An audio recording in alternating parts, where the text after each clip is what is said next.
Baik, Assalamualaikum warahmatullahi wabarakatuh. Shalom, Om Swastiastu, Namo Buddhaya.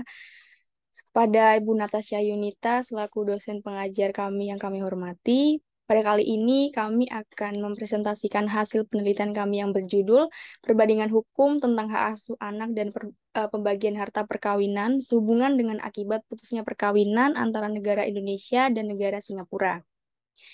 Sebelumnya, perkenalkan, saya Dwi Septiani dan rekan saya yaitu Anastasia Sumalo.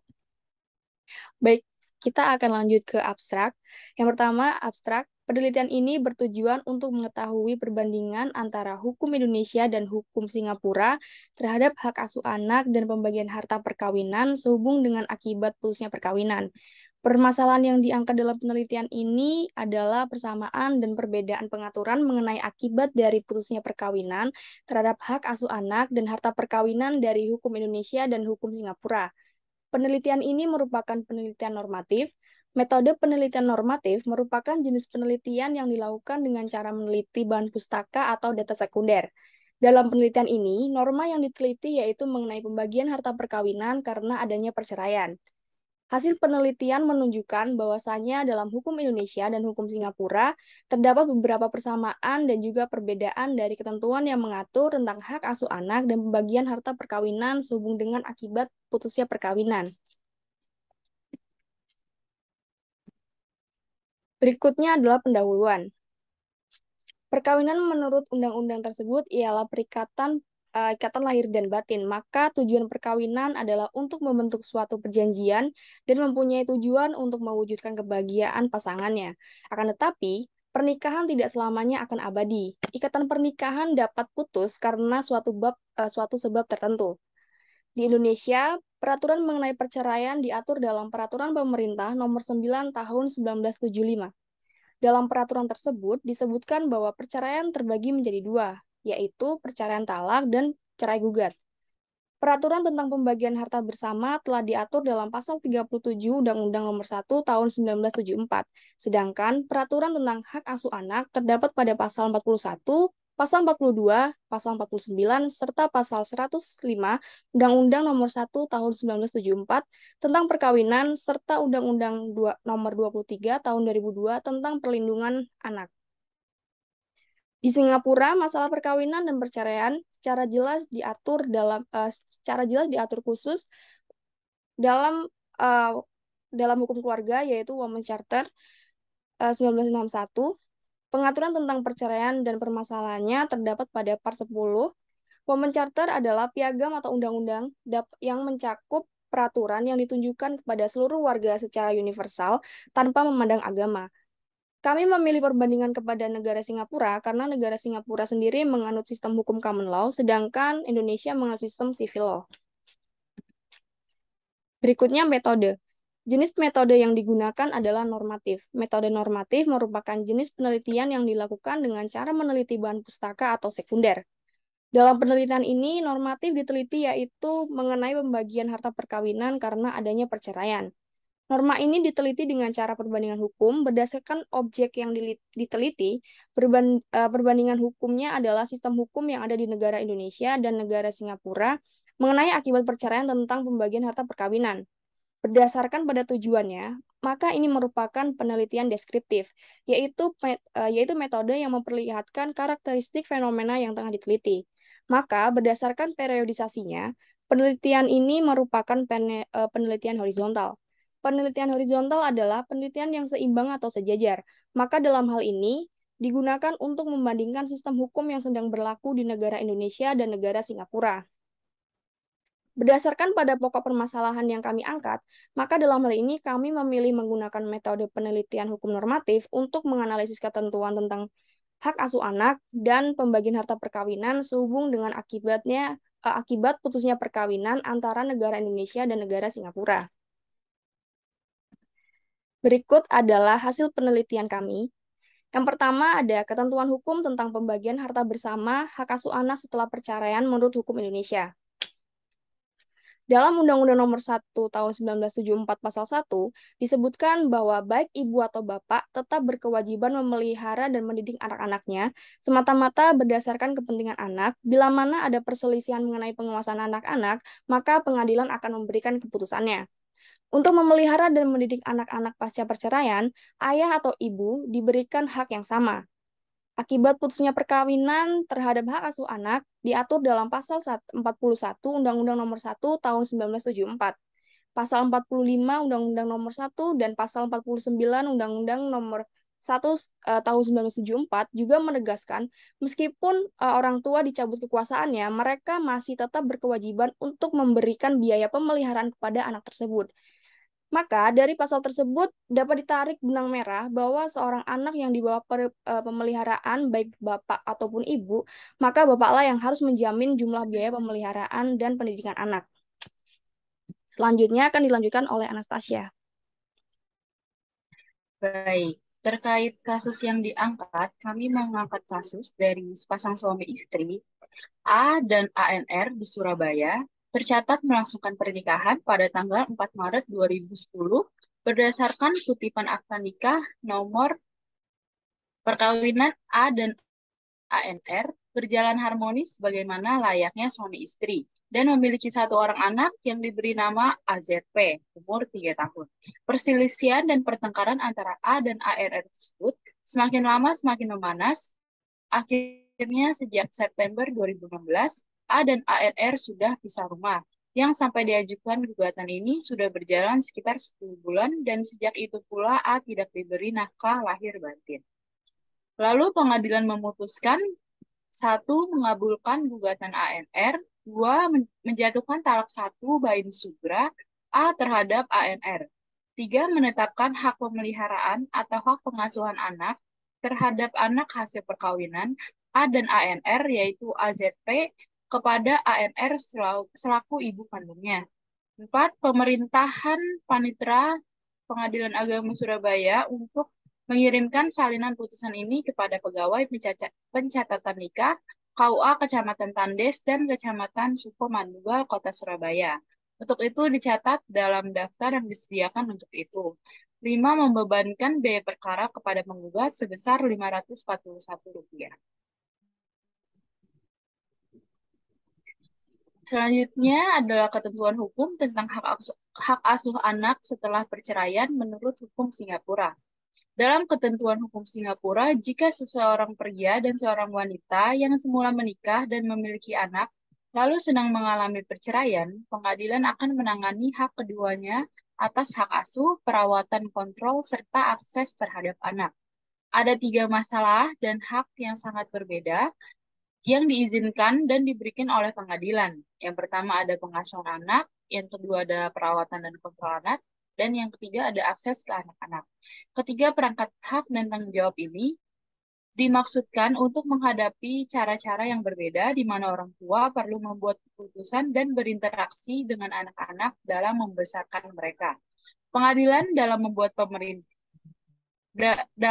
perintah yang memberikan sepasang orang tua yang bercerai hak atas pengasuhan anak dalam beberapa variasi yang berbeda, yaitu ada penitipan tunggal, penitipan bersama,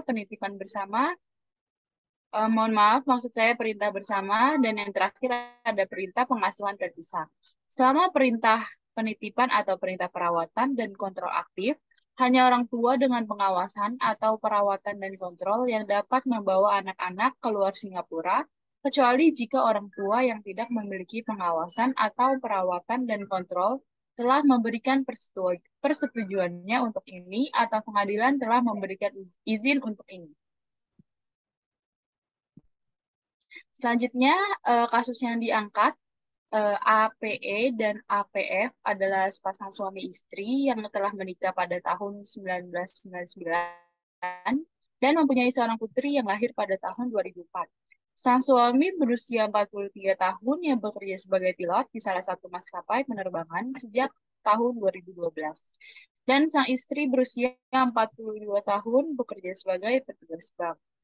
Saat suami diminta untuk meninggalkan rumah pada bulan Maret 2010. Kemudian Pada 11 November 2010, sang istri memulai proses perceraian yang selanjutnya pada tanggal 6 September 2011 diberikan putusan sela dengan atas dasar perilaku suami yang tidak wajar. Adapun yang menjadi tuntutan dari sang istri, yaitu sang istri meminta kepada pengadilan atas hak asuh tersebut diberikan kepadanya dikarenakan demi kepentingan dari sang anak. Akan tetapi sang suami sebelumnya juga telah berupaya untuk meminta hak asuh anak. Lalu kesimpulan dari hakim, satu suami dan istri akan memiliki hak asuh bersama atas anak tersebut. Dua, perawatan dan kontrol anak diberikan kepada istri, sedangkan suami diberikan akses pengawasan. Tiga, suami istri akan menjalani kursus parenting dan konseling.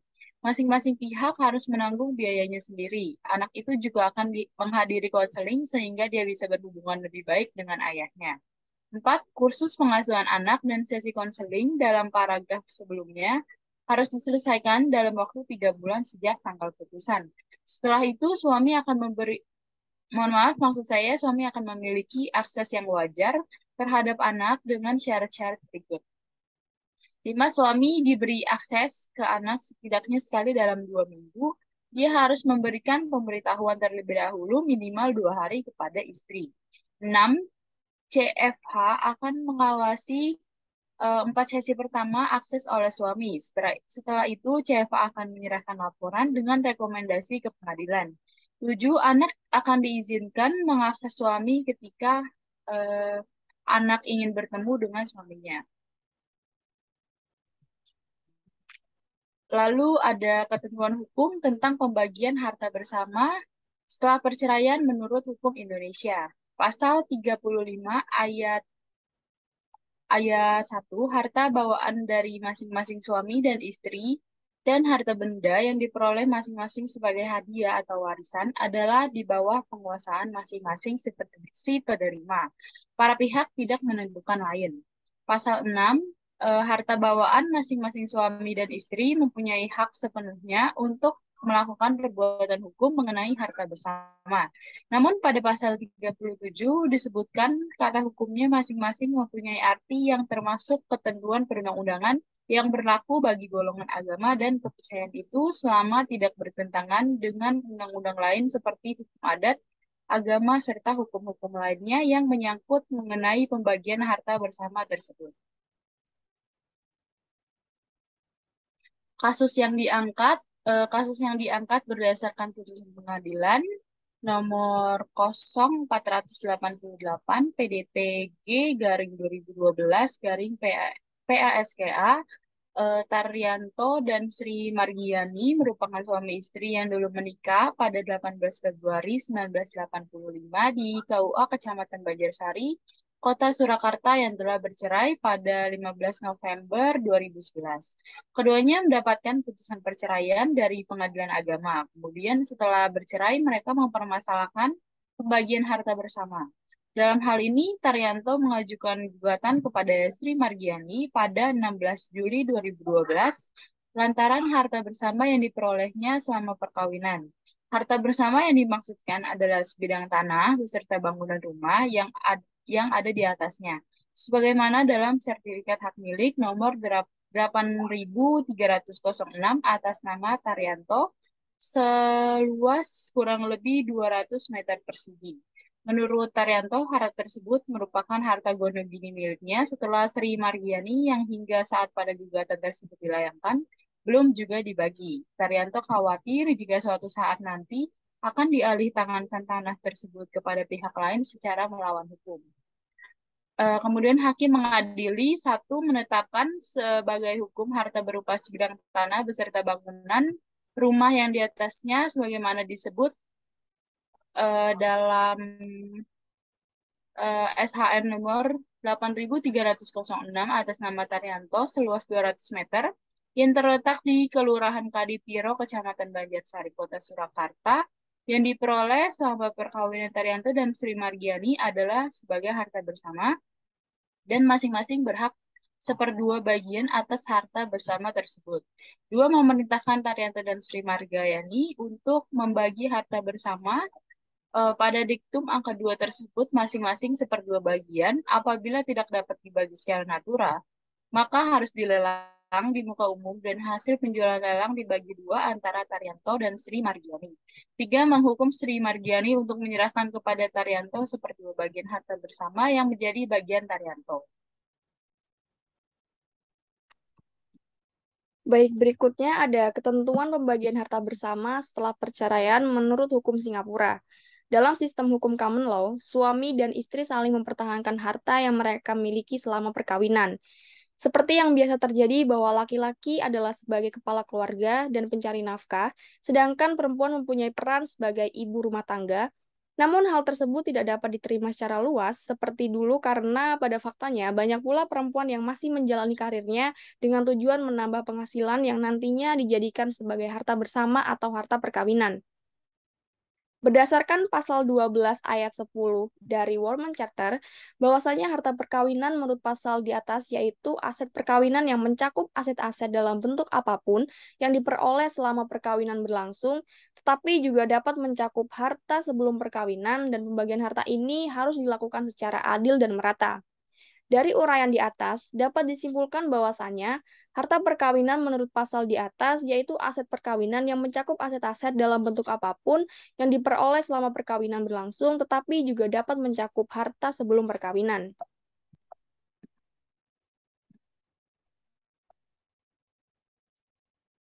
Berikutnya, kasus yang kami angkat adalah berdasarkan kasus yang diperoleh, tidak di, akan tapi dalam kasus ini tidak disebutkan nama asli dari para pihak, maka selanjutnya akan kami sebut CLB dan CLC sebagai CLB sebagai penggugat dan CLB sebagai terdakwa. Keduanya menikah pada 15 September 2003. Selama menjalani perkawinan, mereka mendapatkan masalah yang mengharuskan untuk bercerai.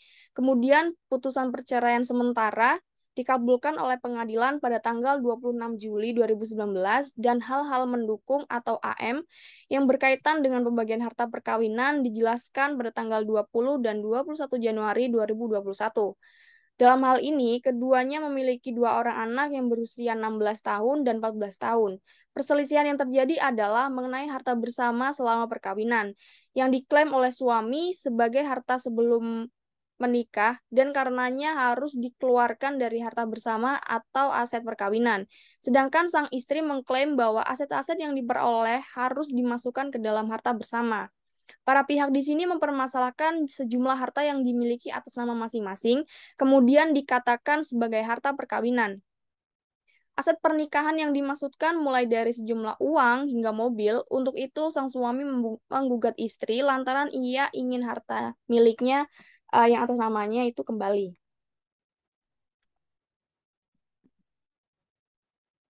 Kesimpulan hakim.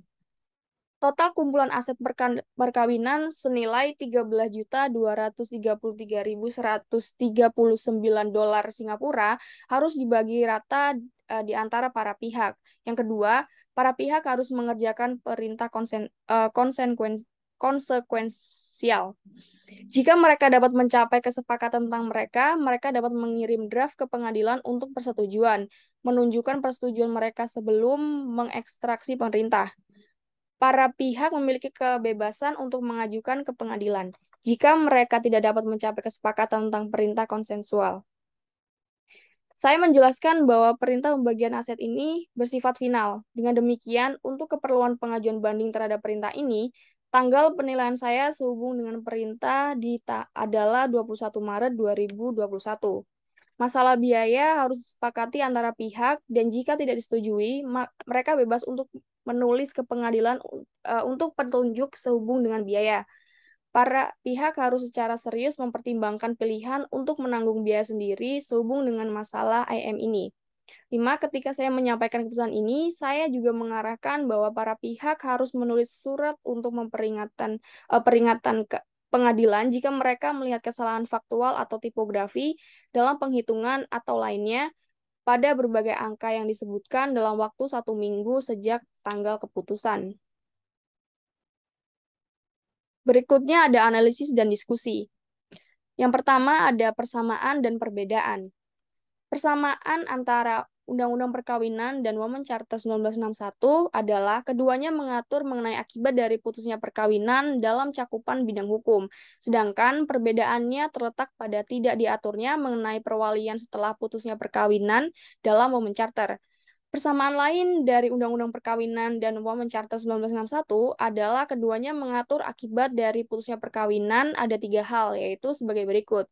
Yang pertama, terhadap suami istri setelah berpisah, anak dan harta bersama.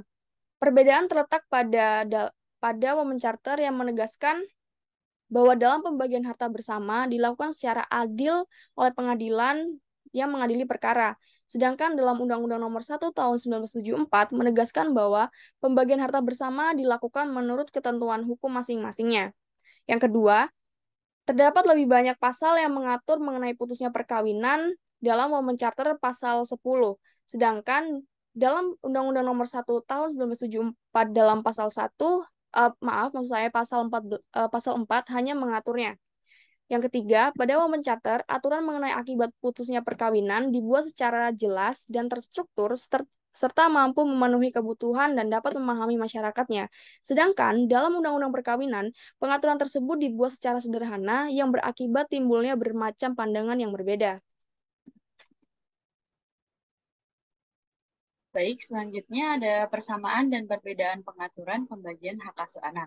Persamaannya yaitu hal-hal yang terkait pada hak asuh yang orang tuanya mengalami pemutusan hubungan perkawinan, baik di negara Indonesia maupun negara Singapura, keduanya diputuskan oleh pengadilan. Dalam hukum Indonesia, pengaturannya terdapat pada pasal 41 huruf A Undang-Undang Nomor 1 Tahun 1974 dan dalam hukum Singapura diatur dalam pasal 125 ayat 1 Women's Charter. Pada kedua negara tersebut menegaskan bahwa orang tua mempunyai kewajiban untuk tetap memelihara sang anak mulai dari membiayai hidup hingga memberikan pendidikan yang layak sampai anak tersebut dewasa. Perbedaannya yaitu satu, hukum Indonesia secara tegas dan jelas mengatur tentang lembaga perwalian kepada anak yang masih di bawah usia 18 tahun yang tidak mendapatkan pengasuhan dari orang tua. Hal ini terdapat pada pasal 50 sampai 54 Undang-Undang Nomor 1 Tahun 1974. Sedangkan dalam hukum Singapura sama sekali tidak mengatur mengenai lembaga perwalian. Dua, dalam hukum yang terdapat di Indonesia tidak mengatur mengenai larangan untuk membawa anak keluar dari Indonesia. Sedangkan di Singapura sebaliknya, yang terdapat dalam pasal 126 ayat 2, huruf A, ayat 3, dan ayat 5, serta pasal 131 Women's Charter. Dalam hukum Indonesia juga tidak diatur mengenai ketentuan kehendak anak untuk menentukan sendiri hak asuh atas dirinya. Berbeda dengan Singapura yang tertuang dalam Women's Charter, Pasal 125 ayat 2 mengatur hal tersebut yang didasarkan pada pertimbangan fakta-fakta atau keadaan yang sesuai menurut pengadilan. Lalu ada persamaan dan perbedaan pengaturan pembagian harta perkawinan. Persamaannya yaitu di negara Indonesia maupun Singapura, keduanya mengatur terkait harta bersama perkawinan yang selanjutnya kedua negara tersebut menjelaskan bahwa harta berupa warisan atau hadiah yang didapatkan pada saat perkawinan berlangsung itu bukan merupakan harta bersama dan atau aset perkawinan telah disesuaikan dengan pasal 35 ayat 2, pasal 112 ayat 10, Undang-Undang Nomor 1 Tahun 1974. Lalu perbedaannya pada negara Indonesia terdapat aturan yang mengatur mengenai pembagian harta bersama menurut ketentuan masing-masing hukumnya. Pasal 37 Undang-Undang Nomor 1 Tahun 1974. Sedangkan negara Singapura secara jelas menegaskan bahwa harta perkawinan harus dibagi secara adil dan proporsional oleh pengadilan pada pasal 112 Women's Charter. Dalam pasal 112 telah dibahas mengatur mengenai pembagian harta bersama yang dilakukan secara adil dan proporsional. Tetapi harus memperhatikan syarat-syarat seperti pihak mana yang lebih banyak berkontribusi selama perkawinan berlangsung, tidak ada percampuran harta perkawinan. Sedangkan dalam pasal 35 ayat 1 Undang-Undang Nomor 1 Tahun 1974 memungkinkan adanya percampuran harta perkawinan.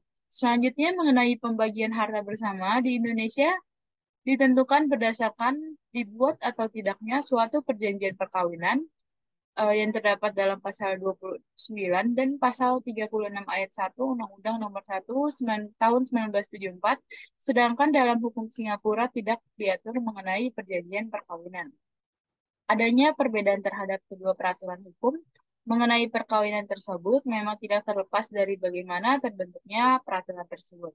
Undang-undang perkawinan yang memuat nilai secara universal, sedangkan pengaturan hukum perkawinan dalam Women's Charter merupakan bentuk keadilan bagi pria dan wanita yang telah melakukan perkawinan. Lalu dari uraian yang telah kami sampaikan tadi, kami bisa menarik kesimpulan bahwa akibat dari putusnya perkawinan dapat berakibat ke beberapa aspek yang ditimbulkan antara, mohon maaf, maksudnya diantaranya akibat terhadap suami istri, terhadap anak, dan terhadap harta bersama yang kemudian kami membatasi pembahasan pada masalah hak asuh anak dan pembagian harta perkawinan. Di Indonesia, perkawinan diatur dalam Undang-Undang Nomor 1 Tahun 1974 tentang perkawinan, sedangkan di Singapura diatur dalam pengaturan khusus untuk perlindungan perempuan dalam hukum keluarga yaitu Women's Charter Act 1961. Undang-Undang Nomor 1 Tahun 1974 tentang perkawinan dan Women's Charter 1961 yang keduanya menetapkan aturan mengenai akibat dari putusnya suatu hubungan perkawinan. Perbedaannya, pada Women's Charter 1961 tidak adanya aturan mengenai perwalian setelah putusnya perkawinan. Selain hal tersebut, ada pula beberapa persamaan dan perbedaan dari peraturan kedua negara yang dijadikan sebagai topik dalam penulisan serta telah dijelaskan secara lengkap disertai dengan kasus yang diangkat. Baik, demikian presentasi dari kelompok kami. Untuk kurang dan lebihnya, kami memohon maaf. Terima kasih.